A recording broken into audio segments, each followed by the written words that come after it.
You're done, John. By the end of the month, turn in your resignation.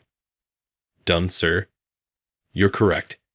You are revealed as a worthless high school graduate. Sean, the sales manager at the small business where I work as an administrative clerk, said something that really got to me. It was agreed that I would be let go after a meeting with the executives earlier. Why me? It's an easy explanation.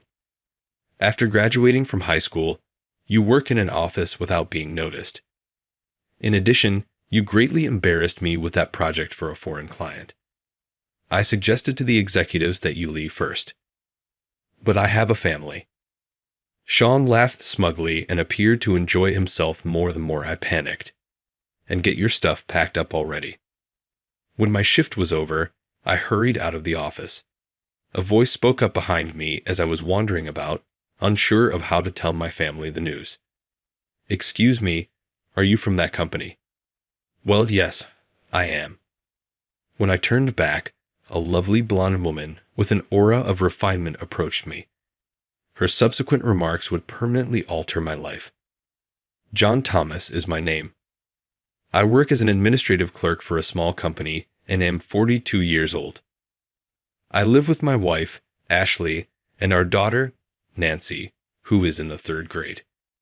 The salespeople are chatting among themselves as I sit at my desk in a corner of the building, typing on my computer, surrounded by stacks of documents. I always feel a little uncomfortable around them. Charles, one of my coworkers, came smiling at me. Hey, John, still keeping things low-key. The peace is maintained by keeping it low-key. Staying undetected is the best way. Dude, you need to put yourself out there. Come on. I've heard that you're in charge of planning the upcoming workplace party. Charles's informal tone caused me to sigh softly. Yeah, Sean asked me to take care of it. In response, Charles grimaced. Sean is constantly harsh with you. He talks a lot about concentrating on sales figures with us, but he never takes any concrete action. Let's go get some beers and talk about it later.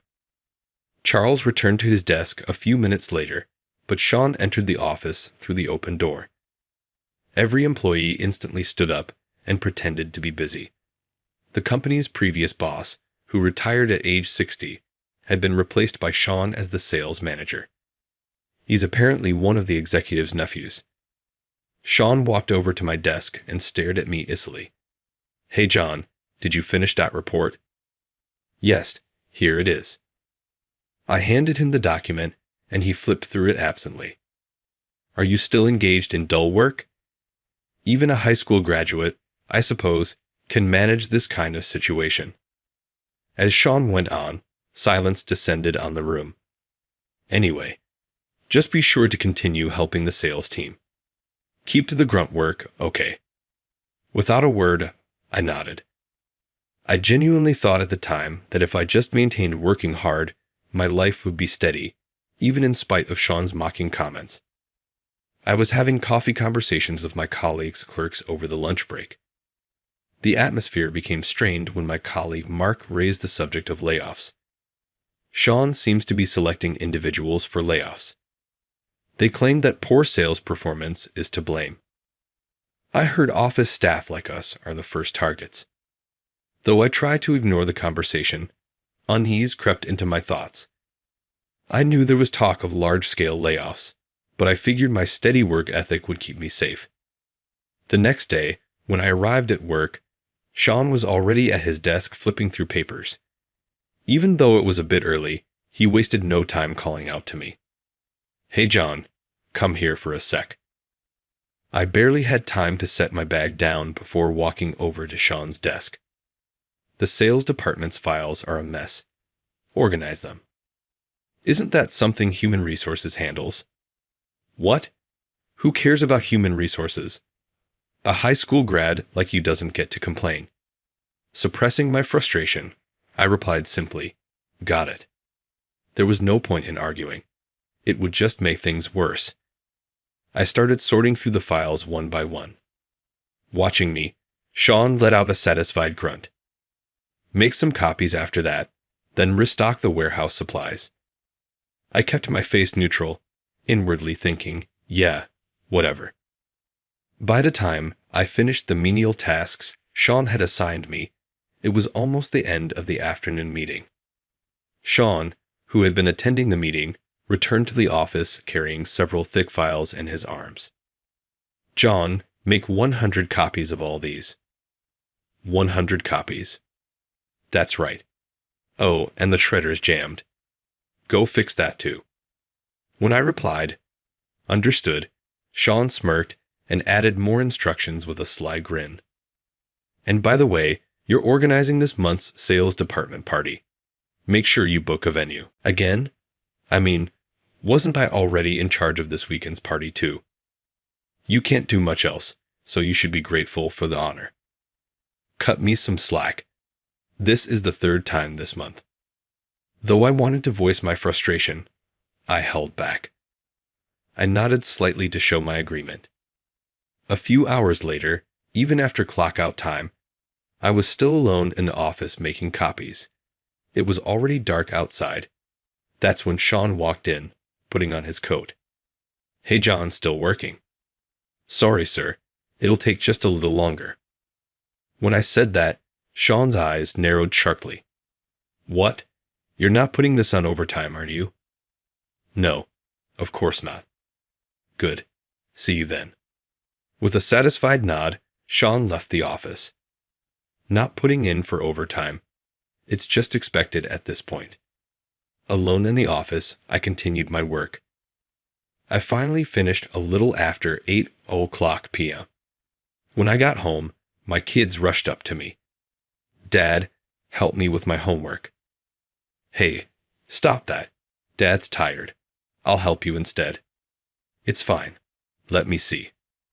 As I looked over Nini's homework with a gentle smile, Ash called out to me from the kitchen. You've been working a lot of overtime lately. Are you okay? I'm fine. Even as I said that, my heart felt heavy. A week later, in the afternoon at the office, I was swamped with preparing documents. On the monitor in front of me, pages of data and contract terms were displayed. I reviewed the documents repeatedly, carefully typing each section. From his seat behind me, Charles peeked at the files on my screen. Another contract. Yeah, it's for the sales department. Man, that's impressive. Normally, they'd outsource something like that. Apparently, it's to save costs. Still so diligent. I'd never do that if I were you. Charles shrugged with a grin, and I chuckled lightly in return. Well, it's part of the job. Even as I said it, something felt off deep down. The contract was complex, requiring legal expertise. It didn't make sense for an office clerk like me to be drafting it. That evening, as I finished printing the contract, Sean walked into the office at the worst possible moment. John, is that contract ready? Yes, here it is. I handed him the file. Sean skimmed through it and sneered. Not bad for a high school graduate. Thank you. The words Sean threw at me sounded like praise on the surface, but it was clear he was looking down on me. I brushed it off as usual, but then Sean's eyes glinted sharply. All right, I'll pass this off as a draft proposal I made. What? I couldn't help but question him. That's just wrong. Are you stupid? If a client finds out this was made by a high school graduate, they'll lose confidence. Sean casually took credit for my work and walked off as if it were the most natural thing to do. I couldn't say a word, only watch his back as he left. The next day, Charles came up to me. Hey, I heard that contract Sean was working on got approved. Oh, really? You know, he's been bragging that my reliable proposal and contract seal the deal. But you're the one who did all that, right? I replied with a wry smile. Well, it doesn't really matter. No way. That was a tough contract, wasn't it? You drafted it too. Why aren't you saying anything? It's just easier not to stir the pot. Charles shrugged, looking exasperated. You're way too nice. Clerks like me work best behind the scenes, making it easier for everyone else to do their jobs. Even as I said it, I was trying to convince myself it was true. That evening, a party was held to celebrate the sales department's big contract. Sean proudly recounted the success while everyone around him played along, praising him. See, experience always pays off. John, you need to learn from this. I simply nodded slightly, though I felt Charles' concerned gaze on me. I deliberately avoided looking his way. On the way home from the party, Charles and I walked side by side. Honestly, doesn't this piss you off? Well, yeah, but that's just how he operates. It's frustrating. Without you, that contract wouldn't have gone through. Charles and I quietly looked up at the sky. This is my role, and I guess that's fine. I knew very well that resignation had seeped into my thoughts. A month later, in the conference room, Sean stood confidently in front of the projector. We finally secured the French market entry project for a foreign company. Apparently, they were intrigued by the contract I successfully closed recently. Sean was preparing to meet with the CEO of the French subsidiary of the foreign company, Emily Rodriguez. The room erupted in applause, though there was an undercurrent of unease. Seriously. Foreign contracts involve really complicated legal and financial stuff. Ignoring these murmurs, Sean raised his voice even more. No need to outsource. That just racks up costs. We'll handle everything in-house. In the now silent conference room, I frowned. They're not outsourcing. For a case involving registrations and contracts. Sean, this project requires legal filings and contract drafting, right? Aren't we going to consult attorneys or accountants? Sean glared at me. What? Don't act like you know legal services, you high school grad. You'll handle it just fine. I could feel the sympathetic stares of those around me. You've got to be kidding me. Though overwhelmed by the sudden responsibility, I found myself scrambling to prepare the necessary documents for the foreign company's contract that Sean had dumped on me. A few days later, skipping my lunch break, I was poring over a mountain of contract clauses to draft the documents. My desk was piled with books, and my monitor displayed pages of dense legal terms. Is it done yet? I'm doing the final checks now. Just then, as I reviewed the drafted contract, I noticed something important. Just send that file to my email already. Wait, Sean snatched the mouse out of my hand and forcefully took control of my computer, sending the file to his email. Well, Sean, there's a mistake. My signature is still on it. Please make sure to remove that before sending it to the client. Yeah, I got it. Good work. Sean waved me off dismissively, his annoyance obvious. On the day of the meeting, Sean returned to the office and called me over to his desk. Hey, John. What is it? You put your signature on the contract, didn't you? You're not even certified. I was humiliated out there. I had assumed Sean would have fixed that, but apparently, he didn't even bother to check and submitted it to the client as it was. I'm sorry. You idiot. CEO Rodriguez pointed it out, and I had to cover by saying it's just a legal draft, but it's already been sent to the client. I could only apologize. As I continued my usual clerical work at my desk, my fingers felt unusually heavy. Maybe it was because the executives were currently in a meeting about layoffs. Or maybe it wasn't. I couldn't tell. The clock showed it was past 3:00 p.m., and the office was filled with tension. Sean emerged from the meeting room and scanned the employees. Hey, John, come with me. I was startled to be called. Charles, who had been chatting next to me, glanced over. What do you think it's about? More paperwork? I don't know, but I've got a bad feeling about this. I stood up and followed Sean into the hallway, slipping into a small meeting room. It was just the two of us. As the door closed, Sean sat down, crossed his arms, and looked up at me. John, you're done. Submit your resignation by the end of the month. For a moment, I didn't understand. Done? Sir? That's right. A useless high school graduate like you is fired. His words weighed heavily in my ears. Why me? The reason's simple. You're a high school grad and an invisible clerk.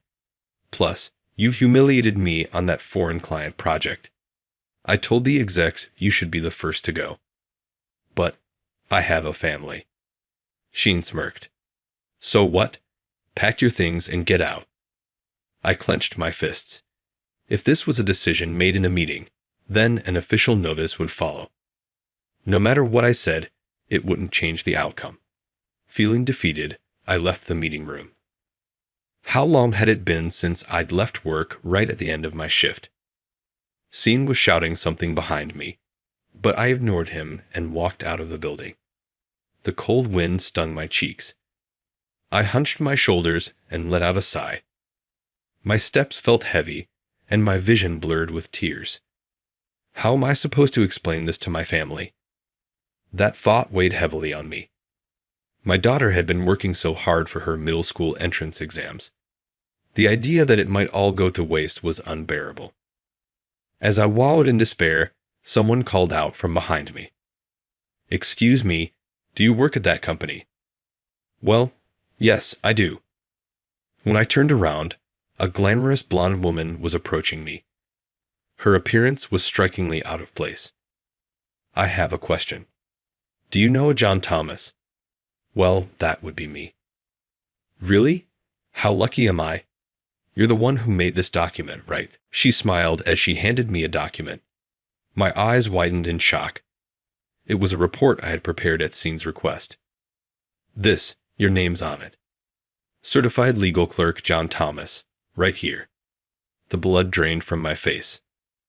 Oh, that's just a reference document. No need to be modest. I already looked up your name and registration number. I know it's legitimate.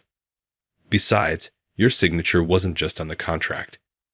It was also on the tax and labor proposals, wasn't it? Her pursuit was relentless. I gave in and exhaled softly. Well, actually, I do have certifications as a legal clerk, tax accountant, and labor consultant. But I couldn't find a good job, so I've been working as an office clerk to support my family.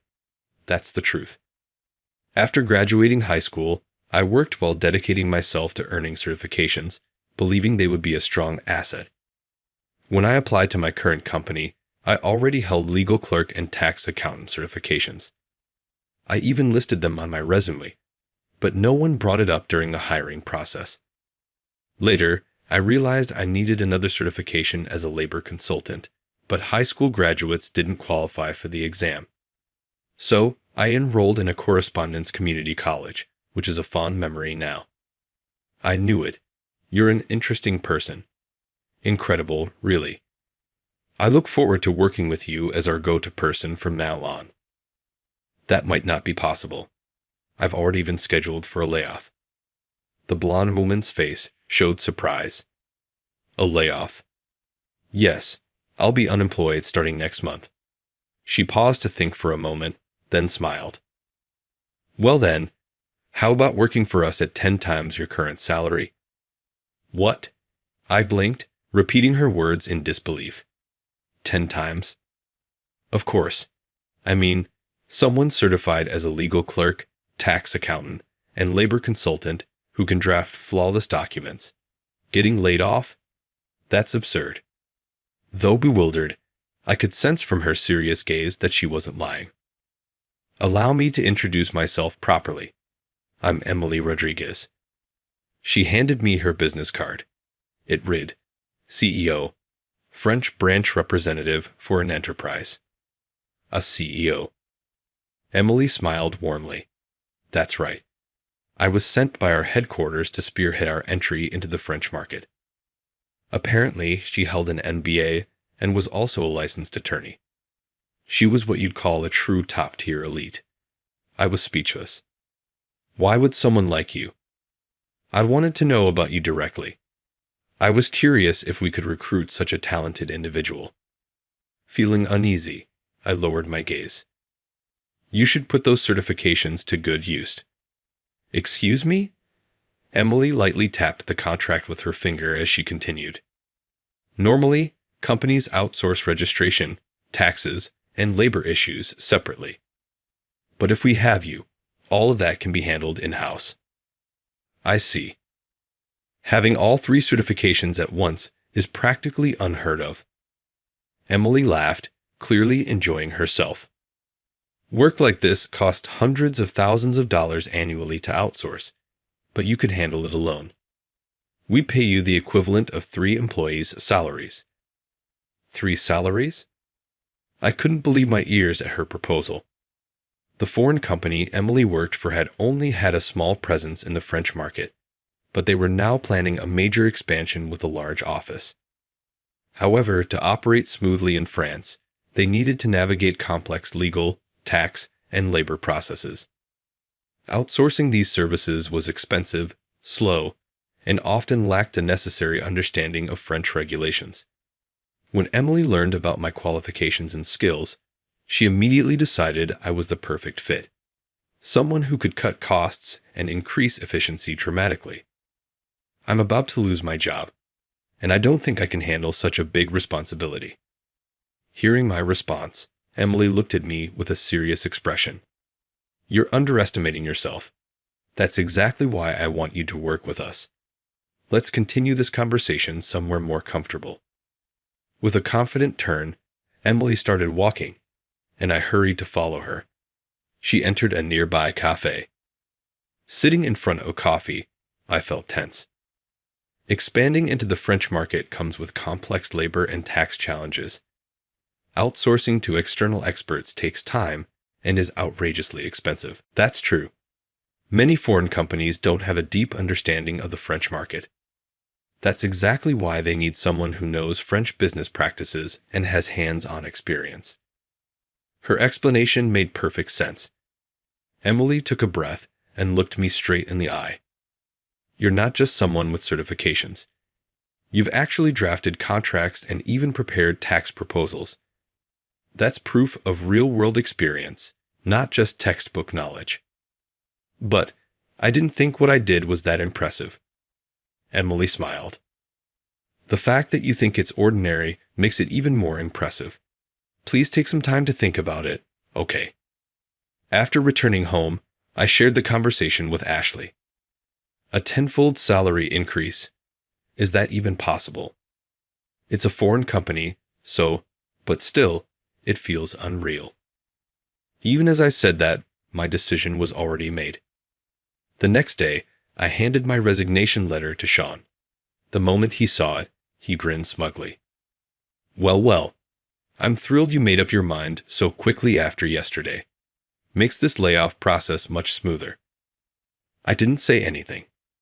Charles cried, but even that didn't shake my resolve. And so, at the end of the month, I left the workplace where I had spent so many years. The following month, I found myself at the French branch office where Emily was the CEO. The office was sleek and modern, with large windows offering a panoramic view of the city. Feeling a bit nervous, I waited for Emily in the conference room. A moment later, Emily entered. Thanks for waiting, John. With an elegant gesture, she took a seat and smiled warmly. Today's the day we finalize your contract. Let's make it official. You can count on me. As Emily placed the contract on the table, the conference room door opened. In walked the executive from my former company along with Sean. Sean wore his usual smug expression, but the moment he saw me, his face twisted in shock. What? His eyes widened. He seemed unable to comprehend why I was sitting right in front of him. John, why are you here? Oh, you didn't know? John is now our legal and tax affairs specialist. Sean's expression froze. Legal and tax. That's right, and not just that, Emily added, pausing briefly to scan the room of executives. John holds certifications as a legal clerk, tax accountant, and labor consultant. Surely you all knew that. The room fell silent. One of the executives finally broke the silence with an astonished voice. What?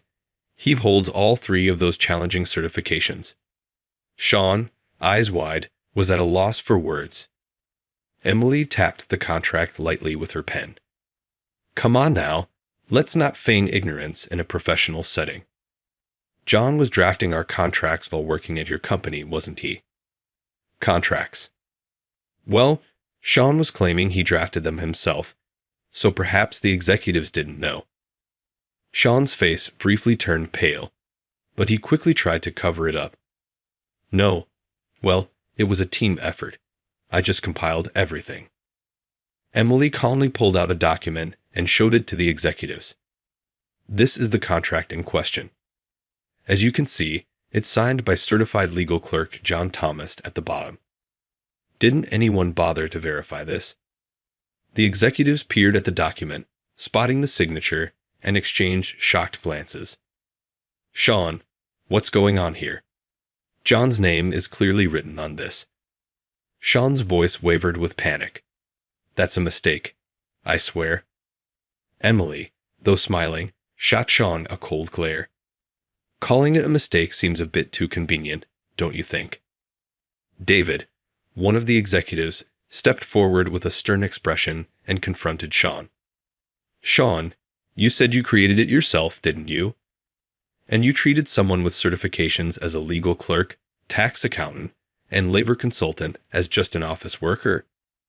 Sean broke into a cold sweat, his gaze darting around the room. I didn't know. I had no idea John had such certifications. Well, I never mentioned it, I said with a wry smile. Emily continued, that being said, we've decided to entrust John with all our legal, tax, and labor operations for our entry into the French market. There's no one more reliable for this task. Honestly, we're thankful you let him go. Sean slumped back into his chair and muttered weakly, Why? How could a high school graduate clerk? Hearing Sean's words, Emily turned her gaze to him. Perhaps you should stop judging people's worth based on their education level, she declared with confidence. 1 month later, less than a month after I started working at Emily's company, I got a call from Charles on my cell phone. What's up? Hey, it's been a while. Guess what? Things at our company have gotten hilarious. What do you mean? Charles told me that the moment I left, multiple clients began reevaluating their contracts. Apparently, the contracts and documents that I had meticulously prepared were now a mess. Projects weren't running smoothly. Deadlines were being missed left and right. The company was falling apart. In the middle of all this chaos, Sean was reportedly shouting, How can losing one high school graduate clerk make contracts disappear? And your resume has become a big deal too, Charles added. Apparently, Sean went back to check the resume you submitted when you joined. He probably wanted to nitpick and criticize it for not mentioning your certifications. But of course, you had listed all your qualifications. Frustrated, Sean stormed into the Human Resources Department, yelling at the top of his lungs. Hey, Human Resources. Did you even look at John's resume when you hired him? He had legal clerk and tax accountant certifications.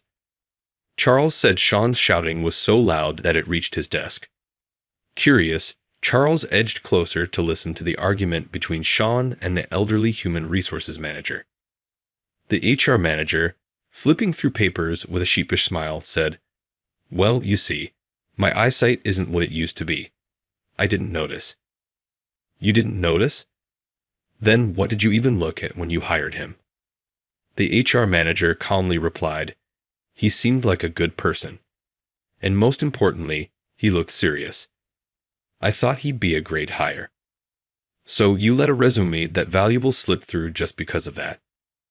Charles said Sean covered his face, groaning in frustration. Anyway, I've decided to leave this company too. I'm planning to find a new job where I can level up, maybe even at your company. Sounds great. I'm rooting for you. Thanks. Oh, and if Sean tries to call you back, just ignore him, okay? As Charles predicted, Sean called me later that day. Hello. Oh, John, how have you been? I'm doing well, thanks to you. Scene's tone turned ingratiating.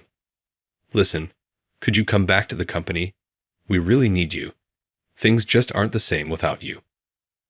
Well, I've already started working at my new company, and I don't see any reason to return. Come on, please. I'll give you a raise and even a better position. Hearing the desperation in his voice, I couldn't help but smile. My decision's final. No, this is bad. The execs are blaming me for letting you go. If this keeps up, I'll lose my position. I'm begging you. It's too late for that. Goodbye. I hung up, Scene's frantic voice still lingering in the background. In the end, Emily's company terminated its contract with the firm. The losses reportedly amounted to hundreds of thousands of dollars. Why did you let John go so easily? Without him, the contracts wouldn't have been finalized in the first place. Though Sean repeatedly insisted he didn't know, his history of taking credit for the contracts I created made his claim unconvincing. It seems he was demoted to take responsibility. The person you mocked as useless because he's a high school graduate is now earning over $100,000 a year at a foreign company. Quite the amusing turn of events, isn't it? Provoked by such a sarcastic remark, Sean's anger reached its peak, leading to a massive argument with the executives. As a result, Sean was demoted to warehouse management. Charles later told me that Sean, now overseeing the warehouse, was completely ignored by the younger employees. According to Charles, Sean no longer had the authority or dignity he once held as the sales manager. Why am I stuck doing inventory checks in a place like this? Instead of a suit, Sean was now working in a grimy uniform. Scene, could you organize the inventory data in Excel for us? Excel? How do you use that? The younger employee gave Sean a puzzled look. Wait, you can't use Excel? Seriously? Are you joking? Wow. Unbelievable. I used to be the sales manager, you know. I closed major contracts and was even praised in front of everyone. Yeah, well, that's not relevant now. Just get it done. Okay. Charles said he witnessed this exchange when he stopped by the warehouse one day. The guy who used to call you a useless high school grad is now being mocked as an incompetent manager himself, Charles lamented. Since I'm planning to switch jobs soon, I won't be able to use Sean's downfall as entertainment over drinks anymore. On the upper floor of an office building, I was in a glass-walled conference room presenting materials to the executives of the foreign company. As I projected slides, I confidently continued my explanation. This contract applies special measures to mitigate financial risks. The executives nodded, taking notes on their tablets. Seeing their satisfied expressions, I returned to my seat. Emily approached me. John, thanks to you, today's meeting went smoothly. Again, thank you. I just did what was necessary. With a playful wink, Emily said, At this rate, you could aim for an executive position in our company. I smiled gently. I'll keep working hard. On a weekend afternoon, I sat at my desk in the living room, studying administrative law. Exam prep books were spread across the desk. Sipping coffee, I quietly focused on my studies when Nancy called out to me. Dad, are you studying again? Yeah, I want to be able to do even more things. Nancy looked at me with sparkling eyes. Dad, you're amazing. So cool. I couldn't help but laugh shyly at her words. Not at all. I'm still learning, you know. Dinner's ready. Nancy and I replied in unison, coming, and headed to the dining room. The table was filled with warm dishes, and a calm atmosphere enveloped us. Work seems to be going well. Yeah, this company is fulfilling. I want to take on even more responsibilities. Ashley gazed at me for a moment before smiling softly. I'm glad you left your old company. I paused with my chopsticks, nodding deeply. Yeah, I really am. Just having my family smile was enough for me. That thought hadn't changed. However, I wanted to climb even higher. That ambition lit up my path forward.